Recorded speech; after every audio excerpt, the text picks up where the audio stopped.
வணக்கம். செல்வகுமாரின் உலக தமிழர்களுக்கான சர்வதேச வானிலை ஆய்வறிக்கை 2025 மே 15 வியாழக்கிழமை இந்திய நேரப்படி அதிகாலை 4 மணிக்கு பதிவு செய்யப்படும் ஆய்வறிக்கை. முதல்ல அமெரிக்காவை பார்ப்போம்.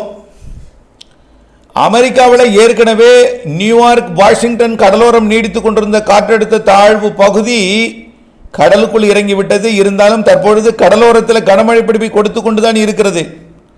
சவுத் கரோலினா, நார்த் கரோலினா மற்றும் Virginia, Washington DC, Virginia Beach உட்பட கனமழை பிடிப்பை கொடுக்கிறது நியூயார்க்குக்கும். அது நியூயார்க் தொடங்கி அது சார்லஸ்டோன் வரைக்கும் மழை பிடிப்பு, குறிப்பாக வெர்ஜீனியா பீச் மற்றும் வாஷிங்டனுக்கு கனமழை பிடிப்பை கொடுத்து வருகிறது. இது இப்போ கொஞ்ச நேரத்தில் விலக போகுது. இதனால பெரிய ஆபத்து இல்லை. அடுத்த நிகழ்வு பார்த்தீங்கன்னா கனடா எல்லையோரத்திலிருந்து மத்திய அமெரிக்க பகுதிகளுக்கு ஒரு நிகழ்வும், ஏற்கனவே கனடாவிலிருந்து ஒரு நிகழ்வும் உருவாகியிருக்கு. 2 நிகழ்வு அடுத்தடுத்து வந்து கொண்டிருக்கிறது.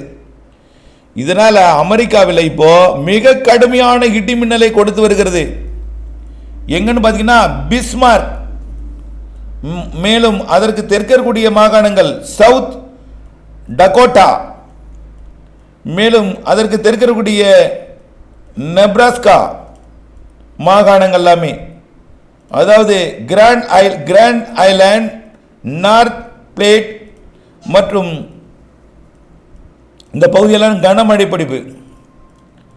ரேபிட் சிட்டி, பஃபல்லோ இதற்கு கிழக்கே உள்ள பகுதி கண்ணை குருடாக்கும் காதை செவிடாக்கும் இடிமின்னல், கனமழை காற்றுடன் பொழிந்து வருகிறது. இந்த மாகாணங்களில் நார்த் டகோட்டா மற்றும் சவுத் டகோட்டா மற்றும் நெப்ராஸ்கா போன்ற மாகாணங்கள், இந்த 3 மாகாணங்கள் கடுமையான இடிமின்னலில் சிக்கி தவிக்கிறது. கடும் மழை காற்றுடன் கூடிய மழையில் இந்த மழை பொழிவுக்கு அடுத்தபடியாக மேலும் ஒரு நிகழ்வு கனடாவின் எல்லையிலிருந்து மேலும் ஒன்று வந்து கொண்டிருக்கிறது.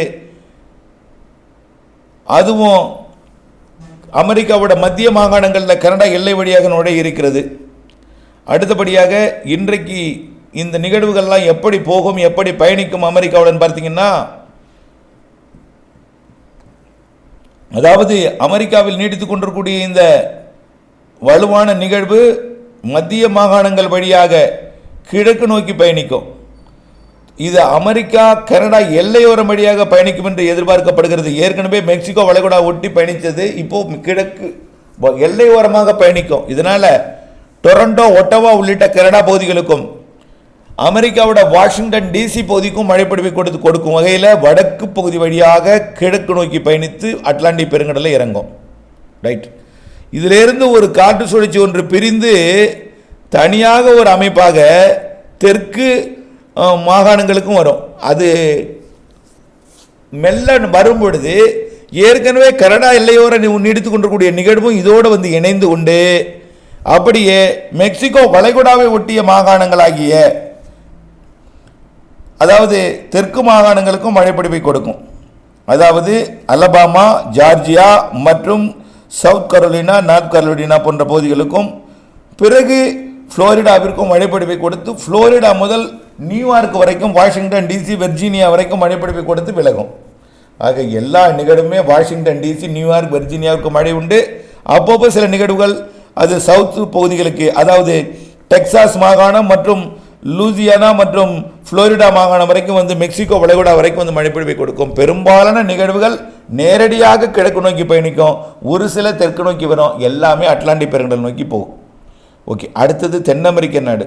தென் அமெரிக்க நாடுக்கு கேட்கவா வேணும், வெளுத்து வாங்குகிறது மழை இடிமின்னலுடன்.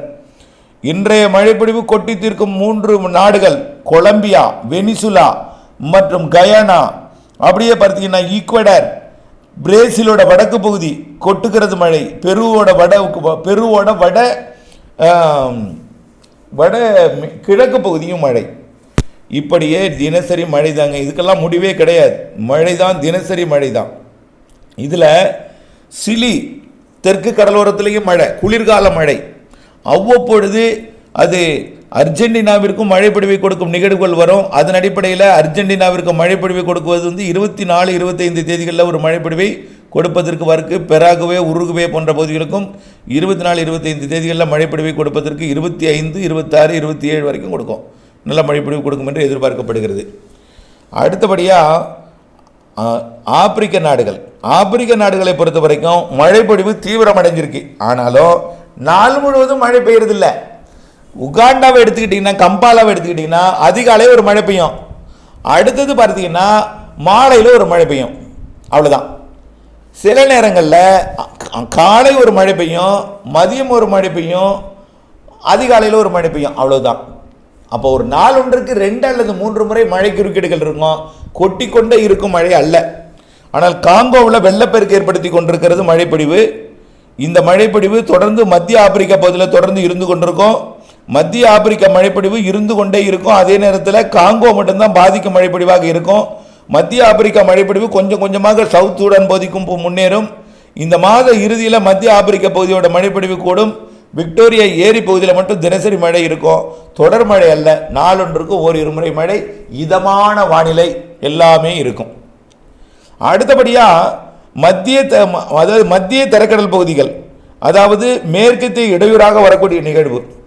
ஏற்கனவே ஒரு மேற்கத்திய இடையூறு இமயமலைக்கு வந்து இமயமலையில் வடக்கு பகுதியில் பயணித்து நேபாளம் மற்றும் பூட்டான் பகுதிக்கும் அருணாச்சல பிரதேசத்திற்கும் மழைப்பொழிவை கொடுத்து வருகிறது. அது ஏற்கனவே அஸ்ஸாம் மேகாலயாவுக்கும் மழைப்பொழிவை கொடுத்து வருகிறது.